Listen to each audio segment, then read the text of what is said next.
की हे उतरले.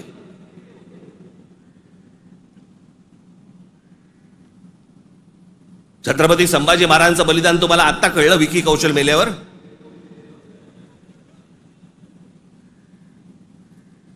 अक्षय खन्ना औरंगजेब बनून आल्यावर तुम्हाला औरंगजेब कळायला लागला.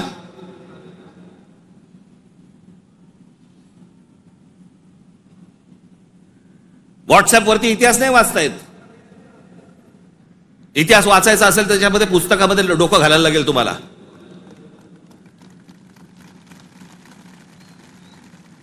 कोणीही बडबडायला लागले हल्ली इतिहासावरती. विधानसभेत पण बोलतात.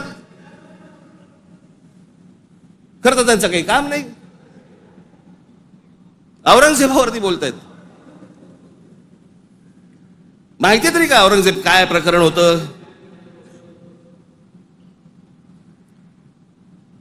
हे बाहेरून आलेले सगळे लोक. औरंगजेबाचा जन्म गुजरात मधला, दाहोद नावाच्या गावामधला औरंगजेबाचा जन्म. आणि मग काय सोपं आहे इतिहासामधनं तुम्हाला जातीपातीमध्ये भिडवून द्यायला. यांना ब्राह्मणांनी साथ दिली, यांना मराठ्यांनी साथ दिली, मग तिकडे मराठी नव्हतेच, मग हे सगळं चोरून ब्राह्मणांनी केलं. हे सगळं बोलणाऱ्यांचा इतिहासाशी काही संबंध नाहीये. त्यांना फक्त राजकीय त्यांचं जे काही पोळी भाजून घ्यायची आहे तेवढंच फक्त काम आहे त्यांचं. त्यांना ना संभाजी महाराजांशी काही कर्तव्य आहे, ना औरंगजेबाशी काही कर्तव्य, ना कोणाशी काही कर्तव्य आहे. तुमची माथी फक्त भडकवायची.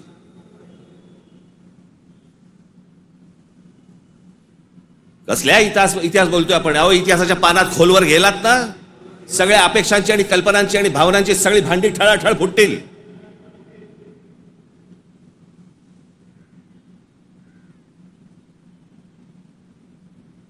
या हिंद प्रांतामध्ये एक अत्यंत कडवट, एक प्रभावी असं एक स्वप्न ज्या व्यक्तीला पडलं त्या आमच्या जिजाऊ साहेब.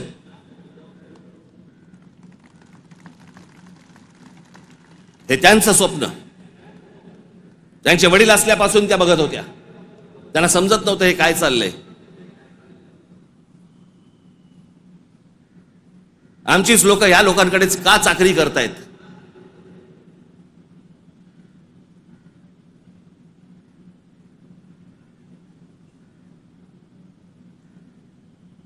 आणि छत्रपती शिवाजी महाराज म्हणजे या हिंद प्रांतावरती केलेला एक संस्कार आहे. तो एक चमत्कार आहे. ती एक विलक्षण घटना आहे.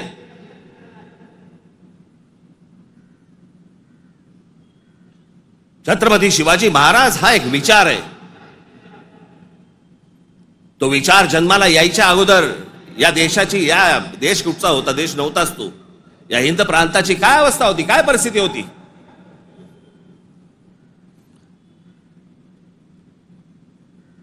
सर्व जातीचे लोक कोणाला कोणाच्याकडे होतेच ना कामाला. दूर कशाला जा. छत्रपती शिवाजी महाराजांचे वडील हे आदिलशाहीतच होते ना.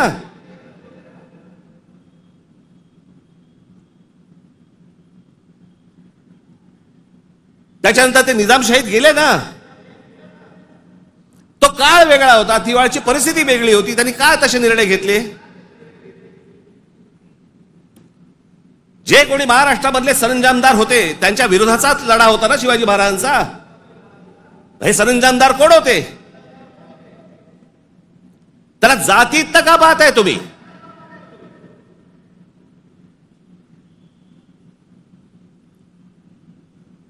अफजल खानाचा वकील हा कोणी कुलकर्णी नावाचा होता,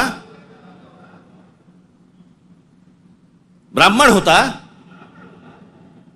अफजल खानाची बोलणी करायला गेलेला छत्रपती शिवाजी महाराजांचा वकील देखील ब्राह्मणच होता.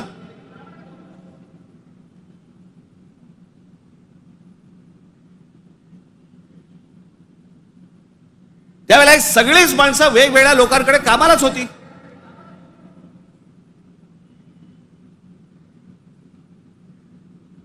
इतिहासातली प्रत्येक गोष्ट काही कागदावरती लिहिलेली नाहीये. त्यावेळेला त्या परिस्थितीत काय निर्णय घेतले असतील आपल्याला काय माहिती. 300-400 वर्षापूर्वीचा इतिहास, त्याच्यावरती आम्ही आज भांडतोय जातीत.